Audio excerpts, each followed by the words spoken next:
Thank you, Brenda. Good morning.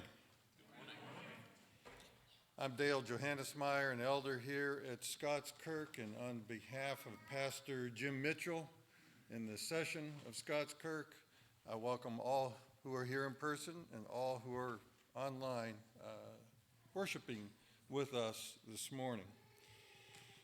We do have a lot of announcements in the bulletin. After the worship service, please take time to read those announcements. I want to highlight one because I think it's really special. And Pastor Mitchell is, during Bereans, which is now co-ed, is giving a 4-part series on sharing our faith as Reformed Christians. The third part is this Wednesday evening at 7 o'clock here at Scots Kirk. I encourage all to attend because we're all encouraged to share our faith. And as Reformed Christians, we need to know how to do that. The Holy Spirit will work through us, but we need to understand how to proclaim our faith to those who are lost. So please, I encourage you to come to that. Also, I would invite Frankie Watson to come forward. She has an announcement she would like to make. Good morning. Good morning. Is this on? Okay. It's just me. I'm not as loud as I usually am. The women in our church would like to invite you to be with us on October the 15th from 9 o'clock till 3 o'clock for a women's retreat. It's going to be in Summerville, South Carolina, and there is carpooling that's taking place. Sherry, raise your hand in case somebody doesn't know you. And Beth have agreed to coordinate the carpooling. It will be at my sister's farm. It's just a family farm. In fact, she calls herself the Fake Farmers. And the title for the retreat is In Fields of Grace. We, by God's grace, flourish like a flower in the field, from Psalm 103. There is a small fee, so let us know by Wednesday at the latest if you're coming. You can pay at any time. And if you need more information, these little yellow things are out front. Thank you.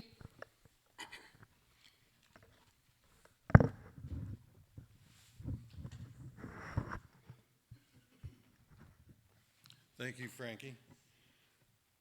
I would presume that nobody's going to have to do any work on the farm when they're there, but no work, okay. In preparation for our worship service this morning, I will read from Romans chapter 8, verses 11 through 15. If the spirit of him who raised Jesus from the dead dwells in you, he who raised Christ Jesus from the dead will also give life to your mortal bodies through his Spirit who dwells in you. So then, brothers, we are debtors, not to the flesh, to live according to the flesh. For if you live according to the flesh, you will die. But if by the Spirit you put to death the deeds of the body, you will live. For all who are led by the Spirit of God are sons of God. For you did not receive the spirit of slavery to fall back into fear, but you have received the spirit of adoption as sons, by whom we cry, Abba, Father. So please take a few moments to contemplate this wonderful news, this scripture, as we prepare to worship our awesome God.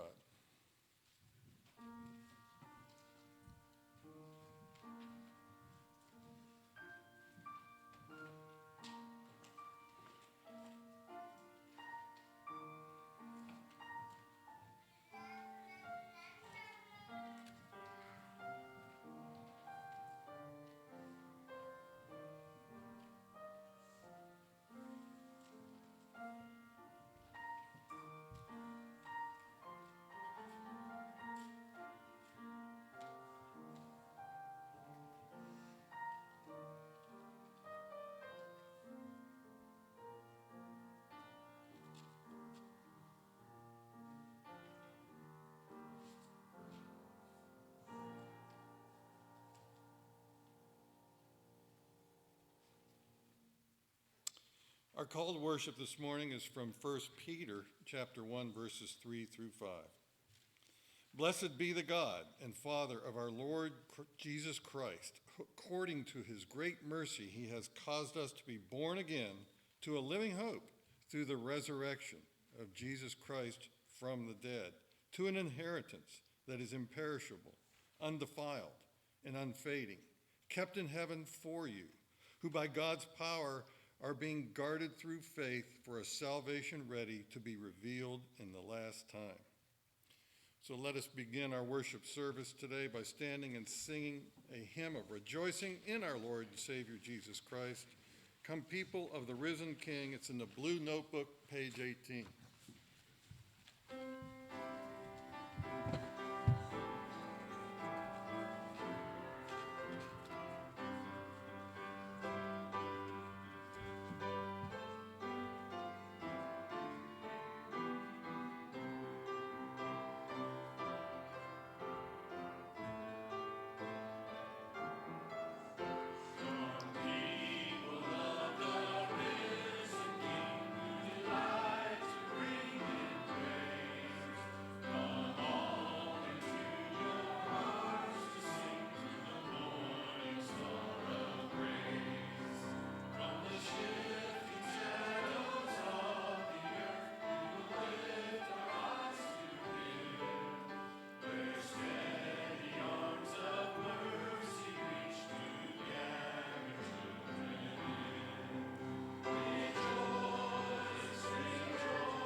Let us pray.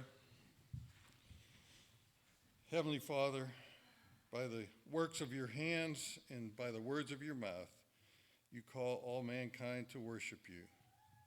Even though we deserve your wrath, you have kept your promises to redeem your chosen through the suffering, sacrifice, and resurrection of our Lord and Savior, Jesus Christ. This morning, we, those that you have chosen, seek to praise you and glorify you for your mercy and grace. Lord, we seek your presence here today and pray that this worship service will show our thankfulness and be acceptable to you.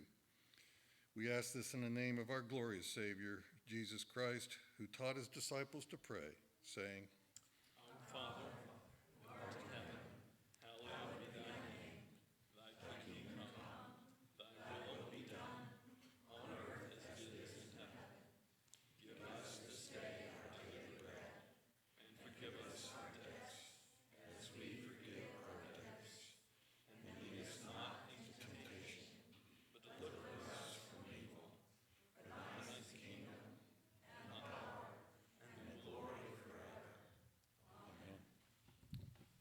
be seated.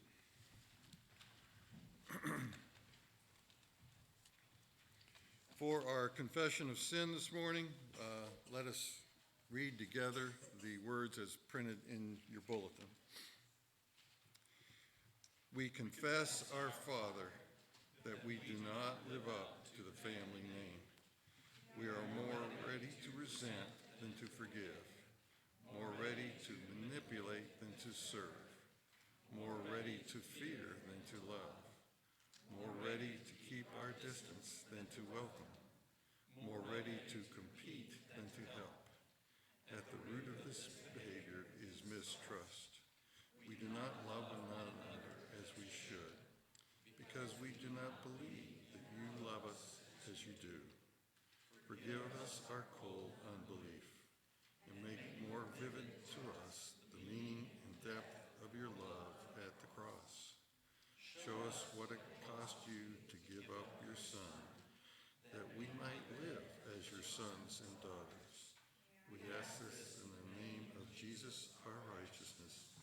Amen. For our assurance of pardon, I will read from 1 Corinthians chapter 15, verses 54 to 57.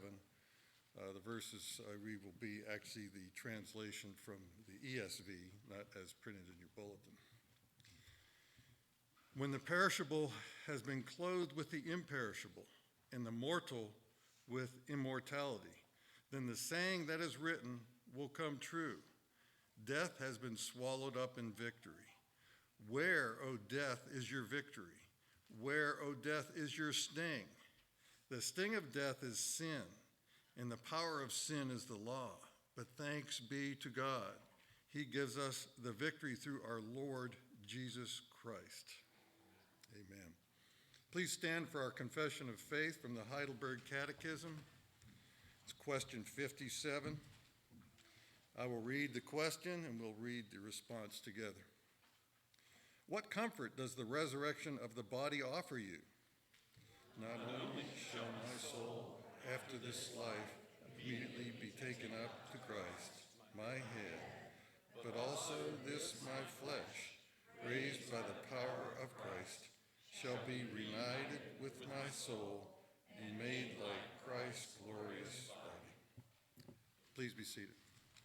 And we'll have our children's sermon this morning with special guest sermon deliverer, Pastor Jim Mitchell. Children, please come forward.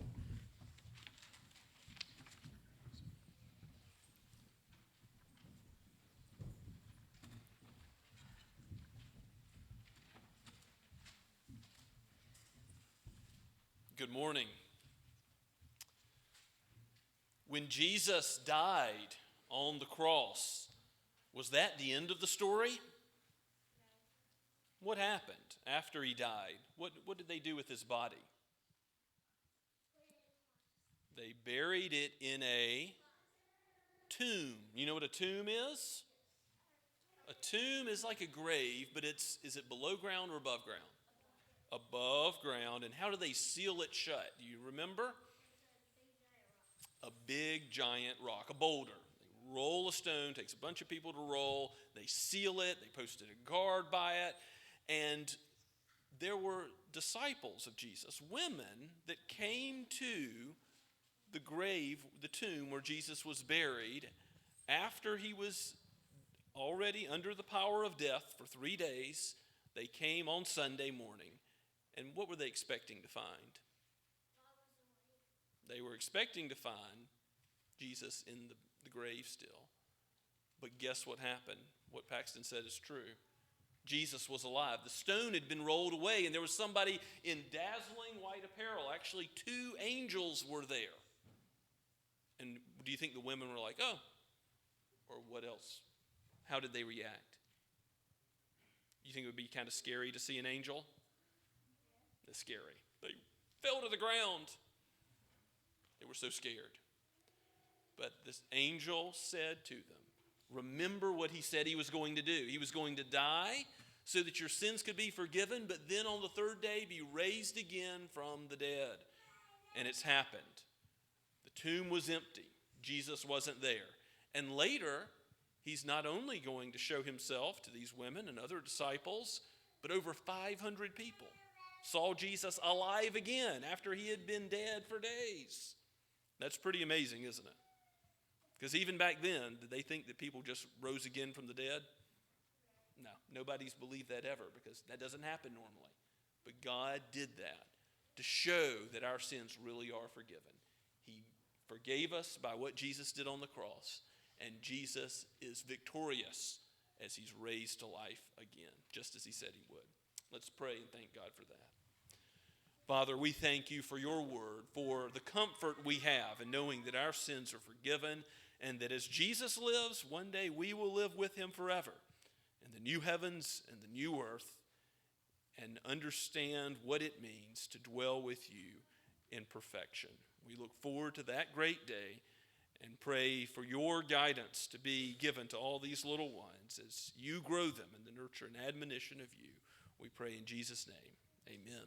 Thank you, guys.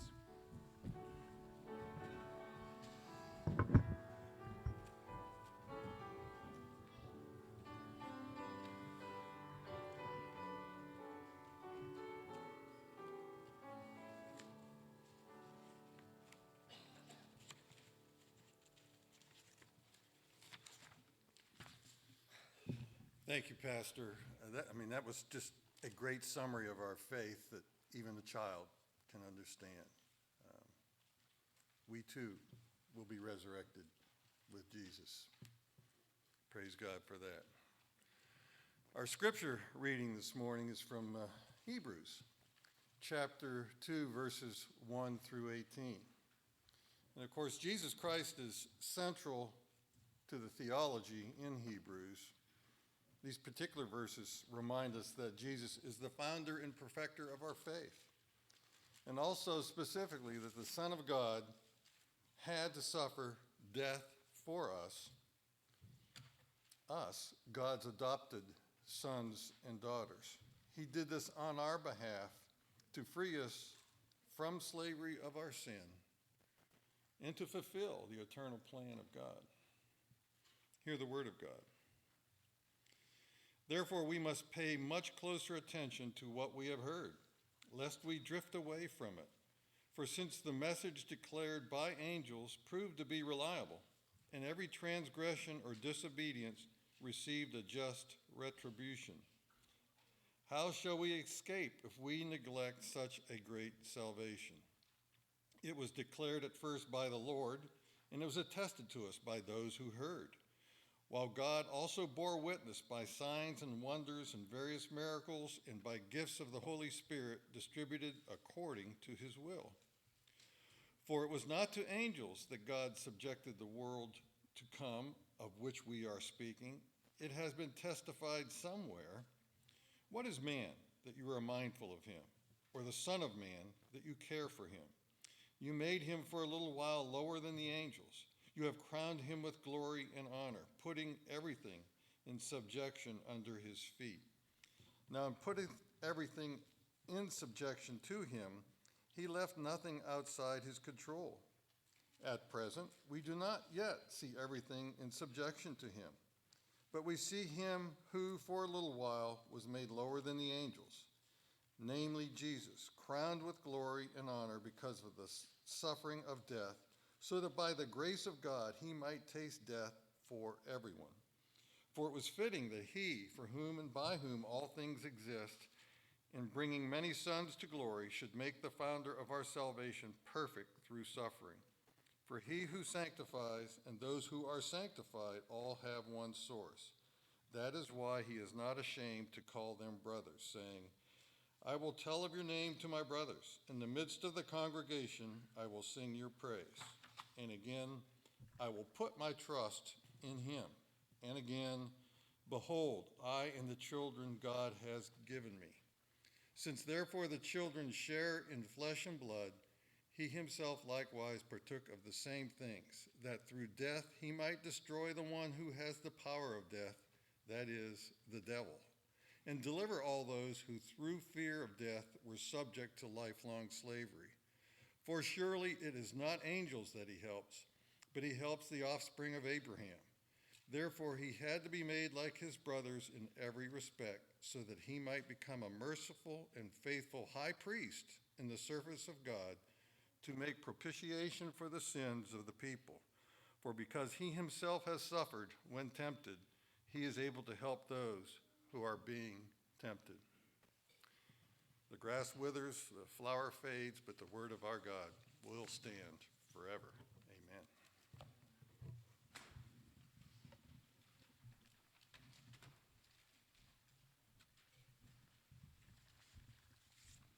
And let us go before our God once again in prayer.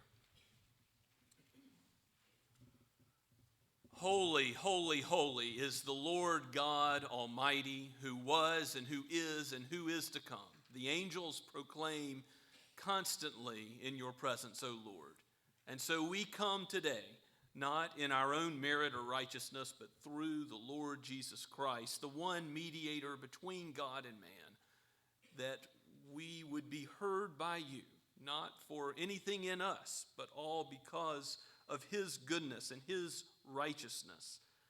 And through him we have been made sons and daughters of the Most High. O Lord, you have given your Holy Spirit to your people. So come and dwell with us today. Make our lips to sing your praises and join with the angelic choirs. We look forward to that great day when we will no longer be pilgrims looking toward that promised land, that rest which is to come, of which we have a foretaste now, but we will know it. We will know your presence. We will behold your face, O Lord Christ, and know you as you are. We look forward to that great day with eager anticipation, knowing that you are good. You have shown mercy. You have shown grace in the gospel, the good news of your life, death, and resurrection for us. We are undeserving of this, but you have given it and predestined us before the foundation of this world to be joined to you. And how can we not, in light of such a salvation, in light of such goodness and compassion, not go as one beggar to others, telling where they might find bread. Lord, let us go to our brothers and sisters in our family, in our neighborhood, in our workplace, and let them hear the gospel from our lips. And would you, O Spirit, take our words and cause hearts to be warmed, to have faith in Christ, to be changed by the Spirit, and to have this hope also. Lord, help us to have the boldness and the courage to do this, because you have loved us with such a great love. And let us have confidence in your mighty right arm to change even hardened sinners to be recipients of your grace and mercy and to live as new creatures. We pray for our nation. We think about all that is wrong, all the evil that is called good and the good that is called evil, all that is upside down in the brokenness of this world. And we pray for revival and reformation of the church in our time. We continue to pray, Lord, that you would preserve human life, that you would work through those who are placed in authority at the local level, the state level, and in the nation, and the Supreme Court. We pray for the president. We pray for the Congress, as many are discussing and are considering the life of the unborn. We pray for all the people of these United States, and indeed all over the world, as you are changing hearts and minds in many places. We know that by your grace you can cause, by your common grace, unbelievers to consider the life in the womb and protect it. And even by your saving grace, change those who have heretofore not thought so highly of those made in your image, and now give them a change of mind, a change of view. Lord, we thank you, Father, that you are gracious to those who have sinned, for those who have fallen to any temptation. We think about how our Savior has overcome all temptation for us, and how you've given the Spirit so that we might be able to fight indwelling sin. And pray that you would give us help to be killing sin, lest it be killing us. Help us to flee from the evil one, the world, the flesh, and the devil. Help us, Lord, because we are weak, but you are strong. Lord, give special grace to those married couples in our midst. Lord, help those who are single, seeking to live for you. Give grace and wisdom in our decisions as we think about things like jobs and careers and relocation. Lord, we pray for those who have recently moved or are considering moving. We know that you have called us to be within your body, and we ask for wisdom to think of the Christian life in terms of the oneness in the kingdom that you've called us to, considering the interests of others before our own, loving one another, forgiving one another. Help us, Lord, to consider these things, and even where we live, that we might not live the Christian life alone, but live it out with the community, the kingdom that you've called us to live together with. And we know that your kingdom extends beyond Scots Kirk. We pray for all those churches in Summerville that preach the gospel today, that your people would be strengthened, sanctified by the truth, and that the lost would hear and believe. You use your word to convert sinners. We know that, and we see the fruit of that in our midst, thinking about how you have freed us from slavery to sin, thinking about how you continue to work out that reality in our lives through ongoing faith and repentance, through the work of the gospel being applied to us by the Holy Spirit. Lord, we pray for parents as they seek to raise children, the nurture and admonition of you. We pray for missionaries all over the earth, bringing your gospel to every nation, tongue, and tribe. We pray for the hospital in Sahiwal, Pakistan, and for the Ackermans and their leadership and all the doctors and nurses there. We pray for the ARP Synod of Pakistan, where those in that denomination far outnumber those in our denomination here in the United States. We pray for wisdom and doctrinal fidelity and faithfulness to your word, and that you would bless them also with a culture of evangelism, discipleship, hospitality which overflows, and oneness in the kingdom there in Pakistan, in a land where so many are enshrouded in the darkness of Islam. Father, we pray for those missionaries in Europe, those who are involved with Bridge Europe in various places, and we ask particularly for your care to be with the Whitties in Spain, and how you have brought them to minister to refugees as well as locals in Toledo. We pray for you to continue to prosper in number and in sanctification of the church there. We ask, Lord, for you to bless the Andes and their ministry to international students here in South Carolina, in Columbia. Lord, continue to prosper and show fruit, just as you have been doing with this ministry.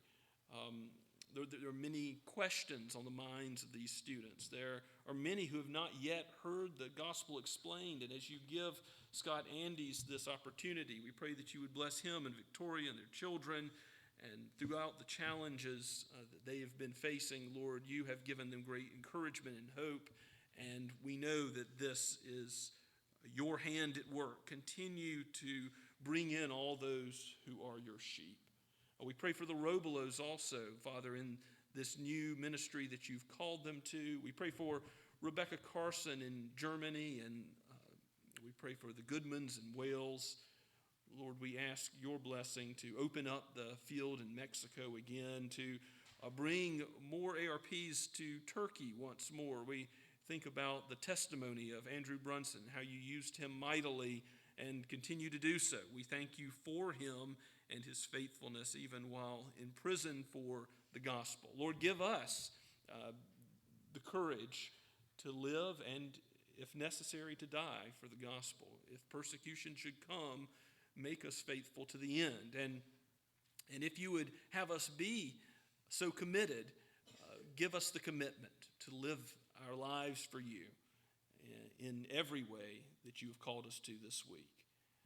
Give us the courage to live for you and to speak the truth that you have preserved for us in your word which is more valuable than silver or gold, which is sweeter than the honey from the honeycomb. We thank you, Lord, for your grace to us in the gospel and in your word. In Jesus' name we pray. Amen. As we continue to worship this morning, let us stand and sing once again from Trinity Hymnal number 274, Thine Be the Glory.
Let us pray. Father, Son, and Holy Spirit, you have given us an everlasting inheritance, eternal kingdom, a city not made with hands, but indeed you have made us a people. You have brought us together, given us life and breath, and called us into your presence today. So take our lives and let them be living sacrifices for you, O God. And take these tithes and offerings and let them be used, not for the glory of any human being or organization on earth, but for your great name's sake, for your kingdom to be extended. For we pray in Jesus' name, amen.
Please be seated and take your copy of God's Word and turn with me once again to Luke's Gospel. Luke chapter 24, the last chapter of Luke's Gospel. We've been in the most crucial week of human history, watching as our Savior goes to Calvary, to Golgotha, to cry out those final words, to commit his spirit to his Father, knowing that the debt is paid, it is finished. He has died for sinners to bring us to God.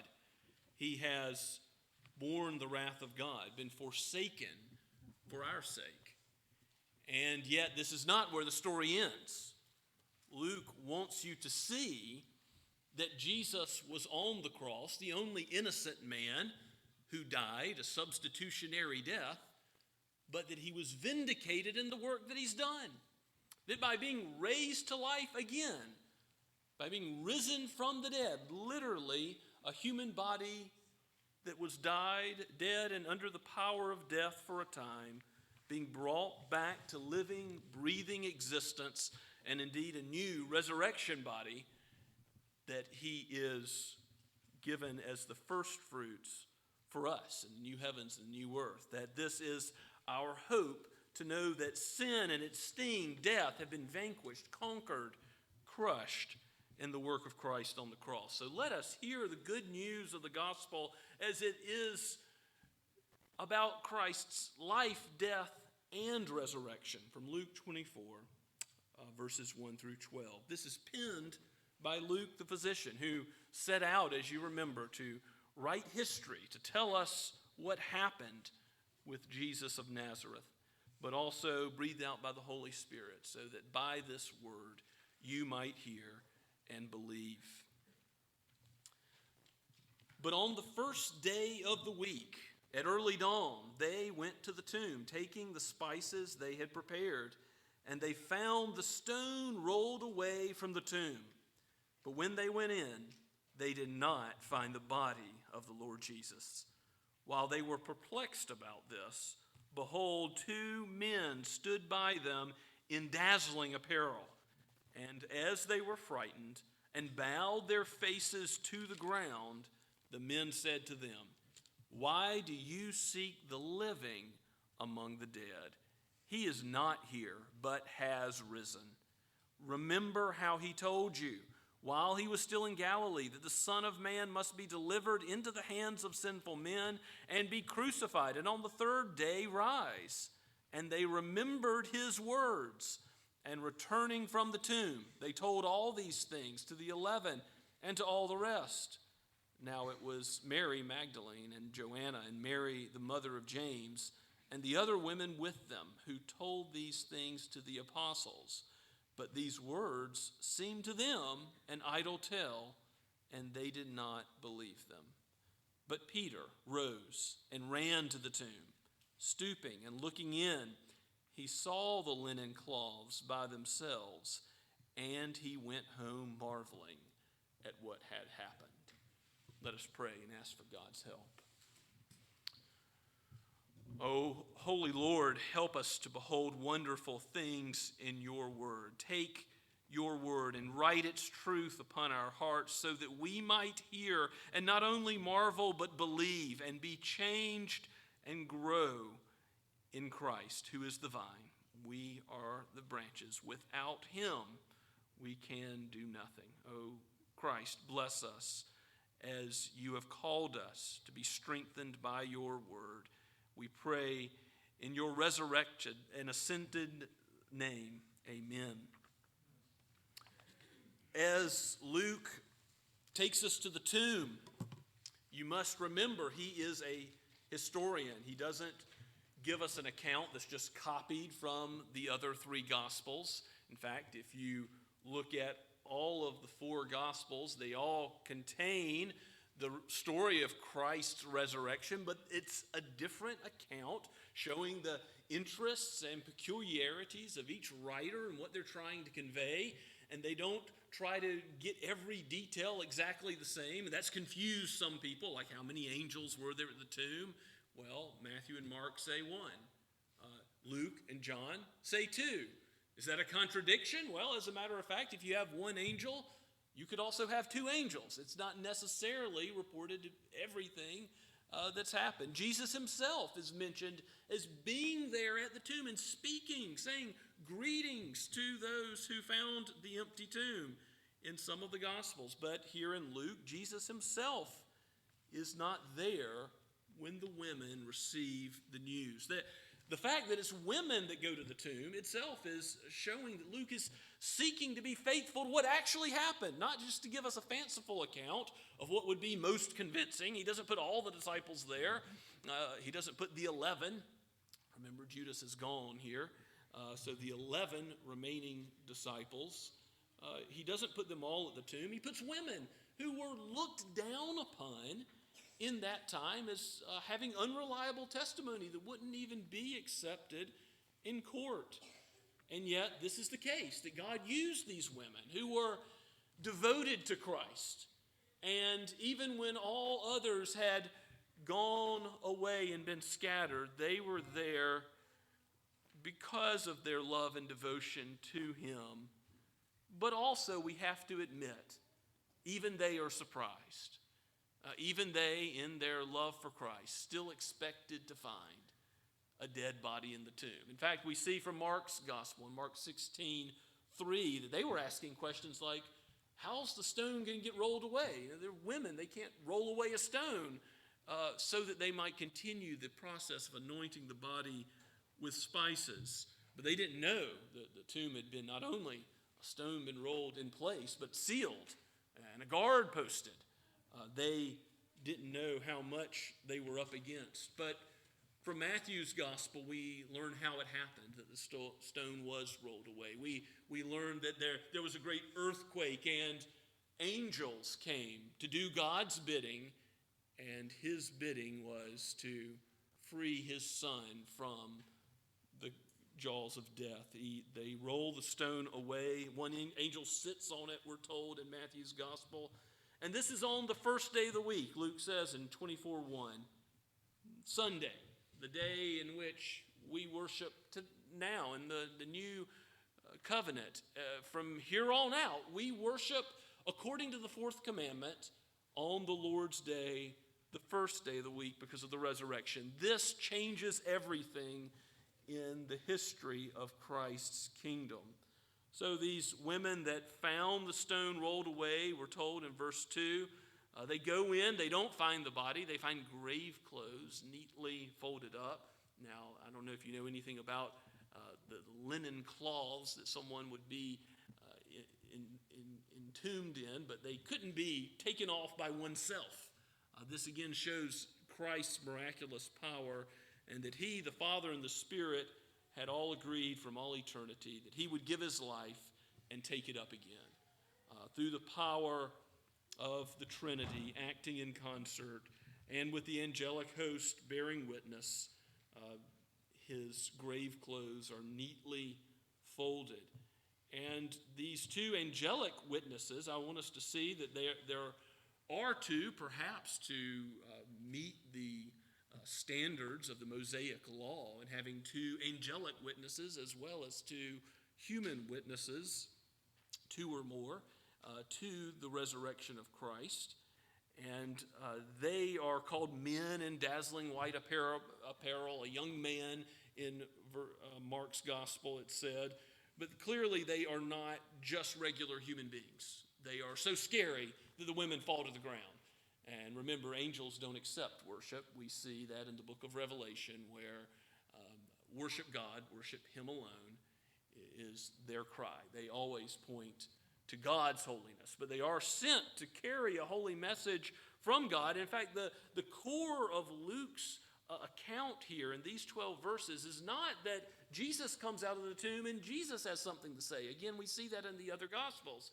But we are to focus on the words of the angel, because the words of the angels are the words of God. They are sent to do his bidding, to herald his good news that he is risen. He is risen indeed. Jesus is raised from the dead. Death conquered. The work of Jesus vindicated and shown to be complete. It's the words of Jesus that the angels point to. Let's read again from our text in verse 5.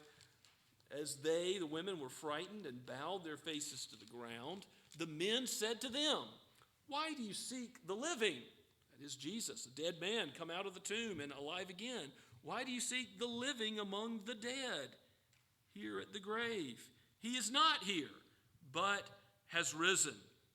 Remember how he told you."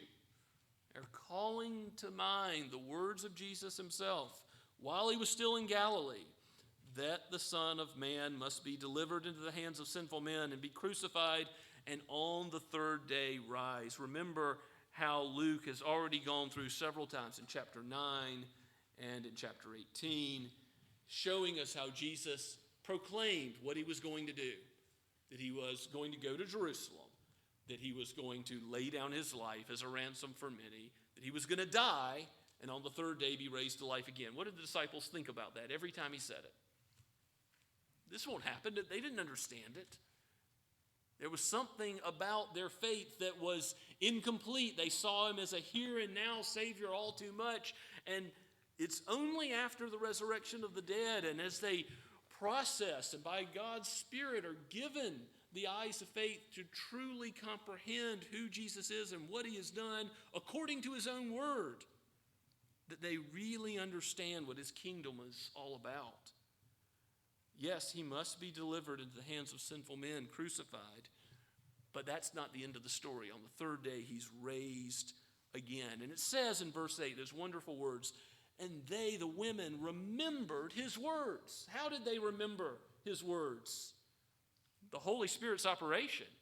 In Acts chapter 16, Lydia has her heart opened to comprehend the words that Paul preached so that she accepts the gospel. It's only by the Holy Spirit's operation, because the natural man doesn't comprehend the things of the Spirit. We naturally reject something like this in the explanation that God gives of the resurrection. And I want to point out that the empty tomb is not a brute fact that interprets itself. It's really not.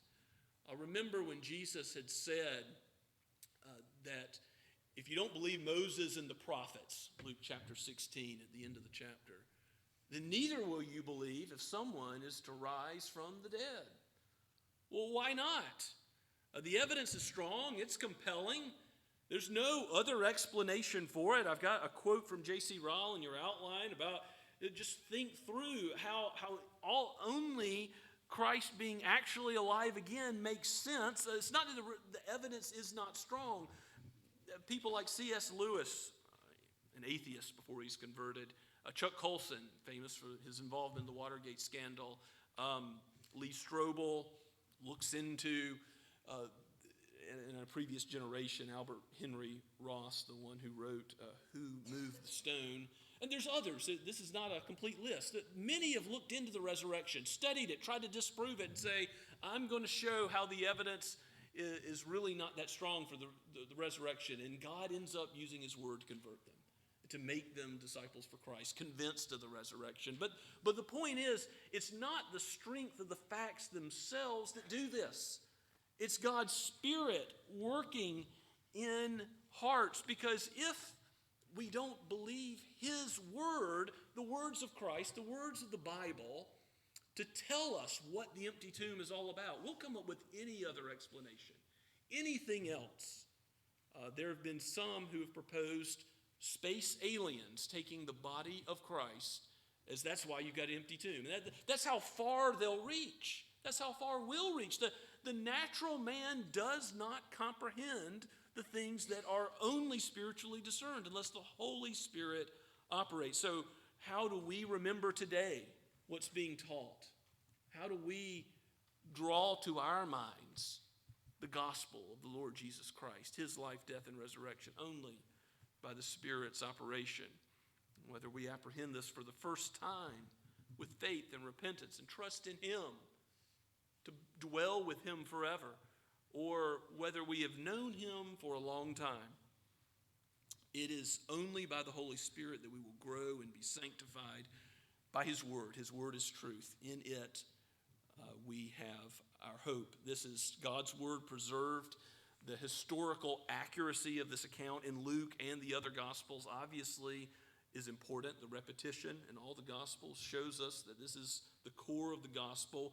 We need this truth. Even the disciples, we know that Peter and John had a foot race going to the tomb after the women told them about the resurrection from John's Gospel in John chapter 20. And though John won the foot race, Peter goes, and Luke doesn't mention John. Luke only talks about Peter. And Peter goes, and he marvels at first. Now, he ran to the tomb. He was perplexed. He's marveling. He's amazed. But I think even here with Peter, there's more work to be done by the Holy Spirit, because he's got to go from marveling, wow, what is this, to belief and remembering the words of Jesus, just as the women did. And now everything else the women do in this passage is marked by faith. We're told that Mary Magdalene, Joanna, and Mary, the mother of James, verse 10, and the other women with them, told all these things. They relate the truth of what happened to the apostles, the angel's message, how they had remembered the words of Jesus. But when they relate the truth to the apostles, their words seem to them to be an idle tale. Now, we know it wasn't just doubting Thomas who said, I've got to put my hands in the nail marks of his hands before I'm going to believe. The apostles as a whole said, what? And so Peter ran. He saw the facts. He saw the linen cloths by themselves. He goes home marveling. And we're going to see what Jesus does in our next passage on the road to Emmaus. He's going to give the disciples exactly what they need. And you know what they need? They don't need a fun time. They don't need some catchy gimmick. They need the Word of God. They need a Bible study. Jesus is going to show them from the Word how all of Moses, the Psalms, and the prophets relate to him.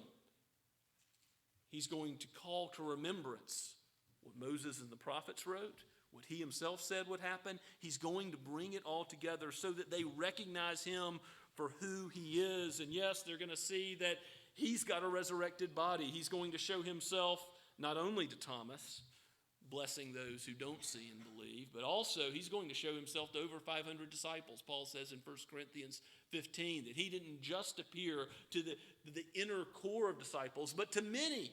Anybody could verify that Jesus is alive and walking around again until the day of his ascension.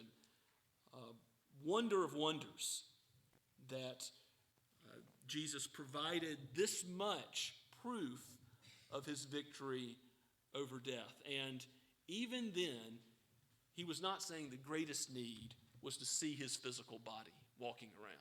The greatest need of the disciples was his word. To know what we know today by the more sure word that we have in the Bible. Peter calls it, as he writes boldly later in his epistles in 2 Peter chapter 1, a more sure word than even Christ's brilliant appearance on the Mount of Transfiguration. That's pretty impressive evidence. Bright, dazzling, brighter than any angel, I would imagine.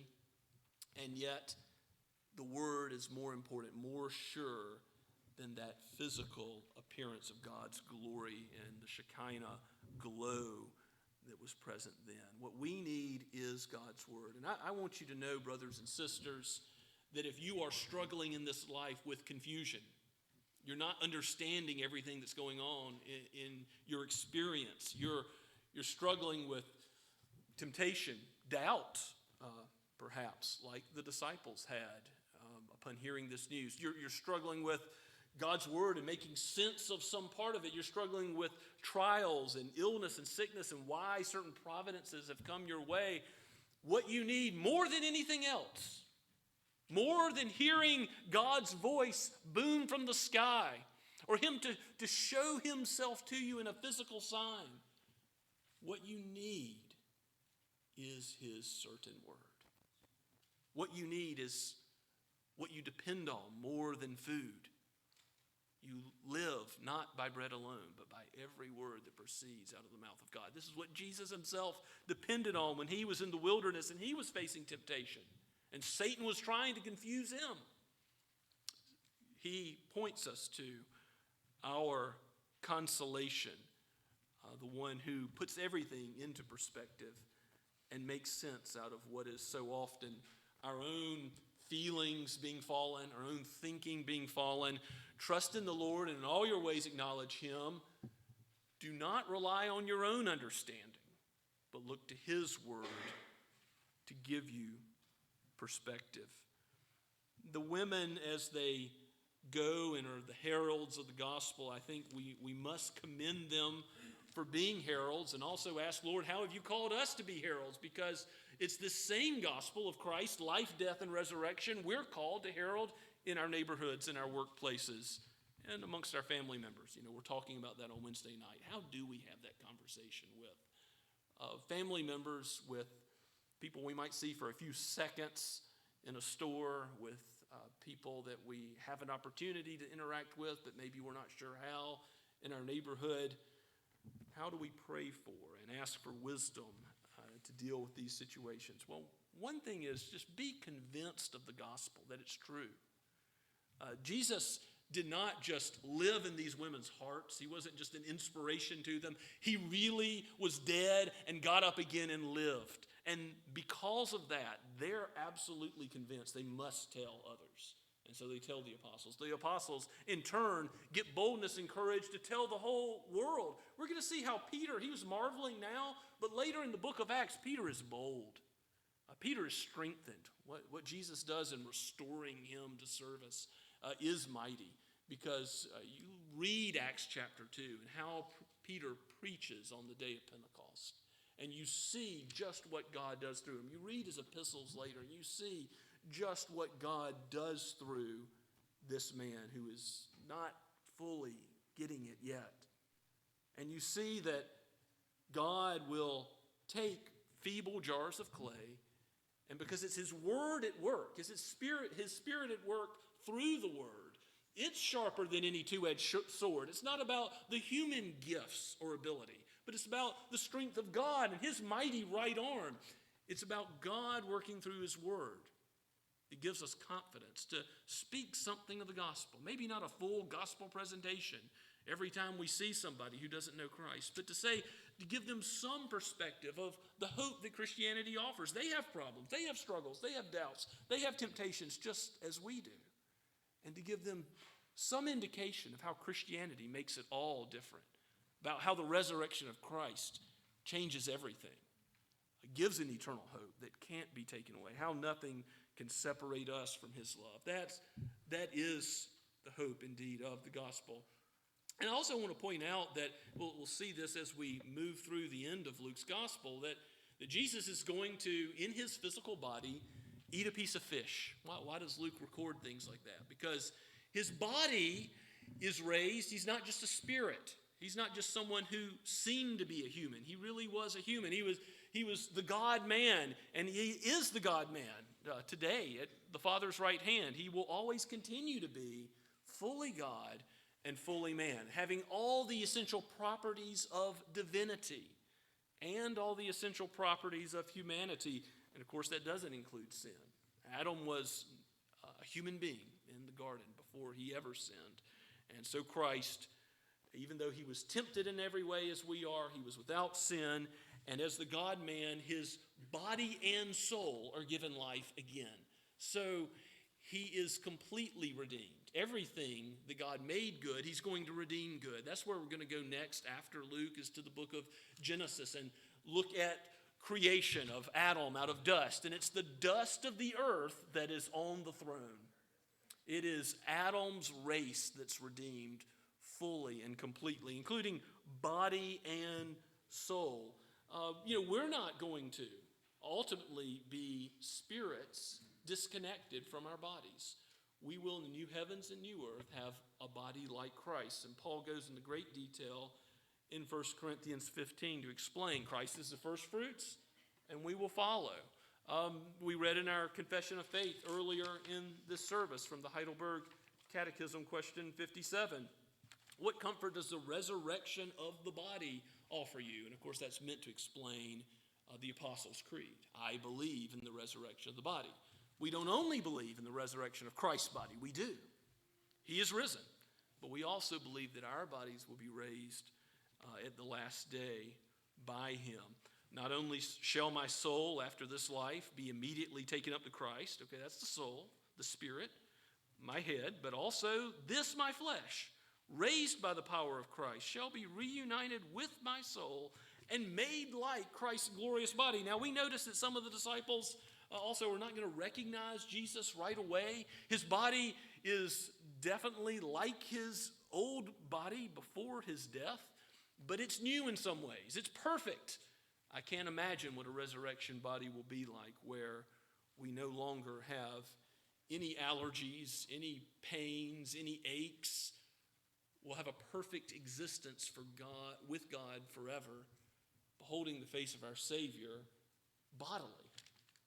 And that is something mysterious, but something we have a picture of in Christ and his redemption here. As we go to the table, I want you to rejoice in the risen Lord Jesus Christ. Here is the ground of our forgiveness of sins, that his work is complete and that the Father shows it's done, it's accepted. The unblemished Lamb of God who died, his sacrifice was taken and approved of.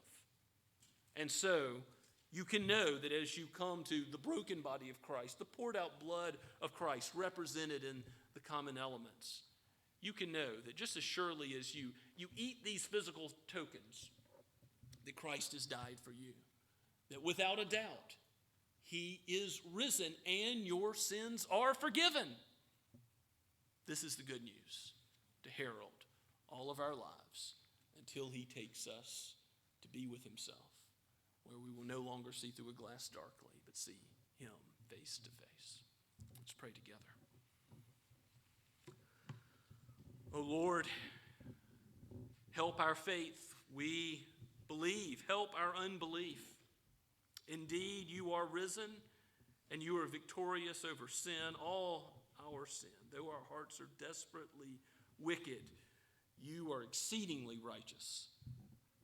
You are light, and in you dwells no darkness at all. Oh, help us, Lord, to place our trust in you now and all of our days, and to draw others to yourself. Lord, do this by your power. Use our words as we point to your holy, infallible, flawless word. For we ask it in Jesus' name. Amen.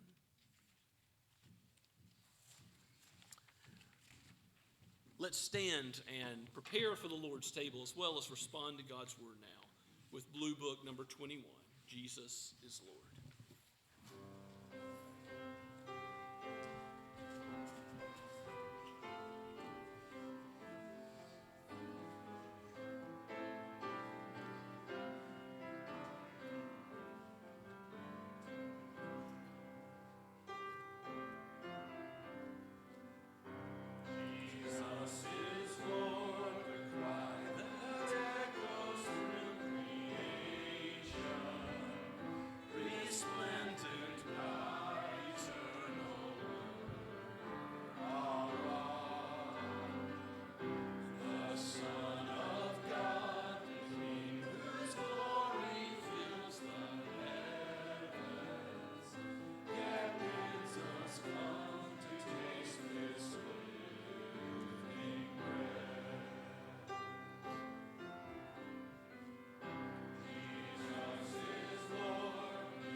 Please be seated.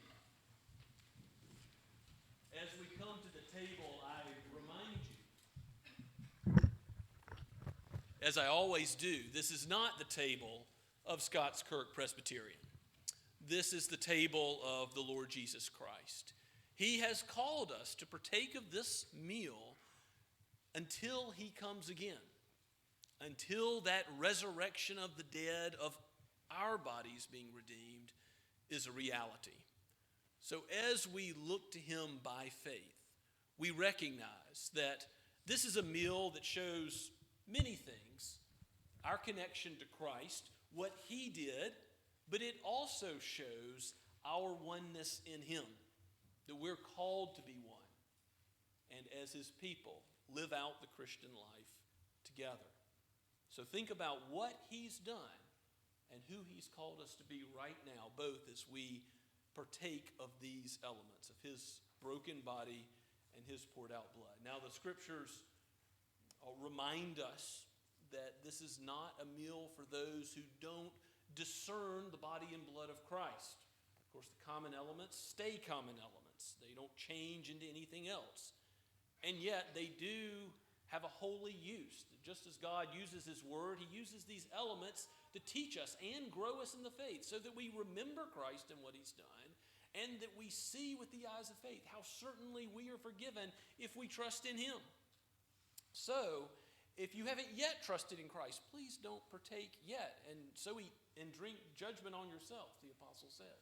If you're a child and have not yet professed faith publicly, proclaiming your trust in Christ, wait, observe the elements now, and look forward to that day when soon and very soon you will profess that faith and come to the table with thanksgiving. But regardless of your church membership, if you are a member in good standing of a Bible-believing church, if you love the Lord Jesus Christ and you look forward to that same hope of his kingdom, that everlasting inheritance we have in him because of his risen victory over sin and death, then come with thanksgiving today to the table. I read to you the words of institution that are recorded in 1 Corinthians chapter 11. The Apostle Paul remembers the words of Jesus in verse 23 and following. This is God's word. He says, "For I received from the Lord what I also delivered to you, that the Lord Jesus, on the night when he was betrayed, took bread, and when he had given thanks, he broke it and said, 'This is my body, which is for you. Do this in remembrance of me.' In the same way also he took the cup after supper, saying, 'This cup is the new covenant in my blood. Do this as often as you drink it in remembrance of me. For as often as you eat this bread and drink the cup, you proclaim the Lord's death until he comes.'" Let's pray together. Our gracious Father, take this meal and use it to strengthen our faith in you and our bonds with one another, that we might in Christian love herald your great name all of our days, that you would give us the strength to do this for your name to be glorified in the earth, and bring in all those who are your sheep. Oh Lord, we pray in Jesus' name. Amen.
body of Christ.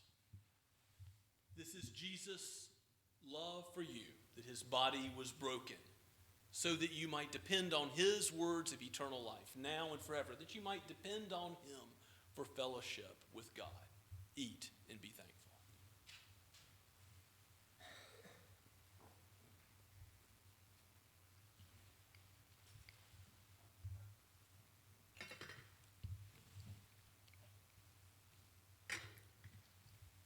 In the same way, after supper, Jesus took the cup so that we would know his blood was poured out for the redemption of our sins.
Dear congregation of the Lord Jesus, be forever grateful that he drank the cup of God's wrath to the dregs for you, and that he is risen and is victorious over sin and its sting, which is death. May his name be forever praised.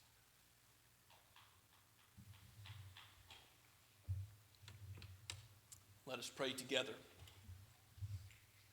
O Lord Jesus, we praise your name as the faithful Savior who finished the work.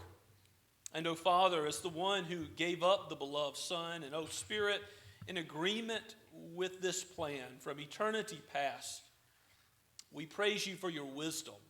Open the eyes of our heart to have wisdom, to comprehend your word, to remember it, to store it away, and to live it out and to speak it, that the world may know, to understand that you are the God who has created and sustains and is directing all things to your ends, so that we might trust in you before that day of judgment comes and be found in Christ, not having a righteousness of our own, but a righteousness found in him.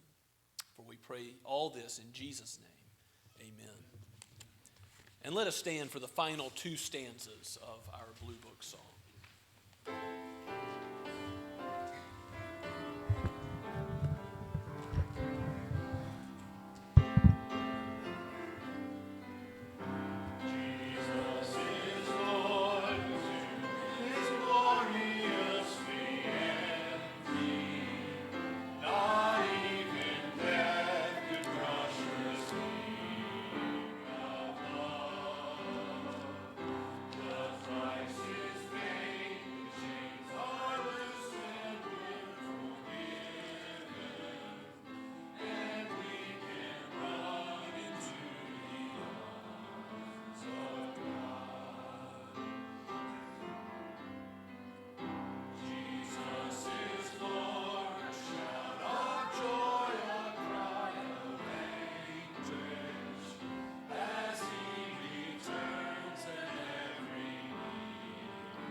Now may the God of peace, who brought again from the dead our Lord Jesus, the great shepherd of the sheep, by the blood of the eternal covenant, equip you with everything good that you may do his will, working in us that which is pleasing in his sight, through Jesus Christ, to whom be glory forever and ever.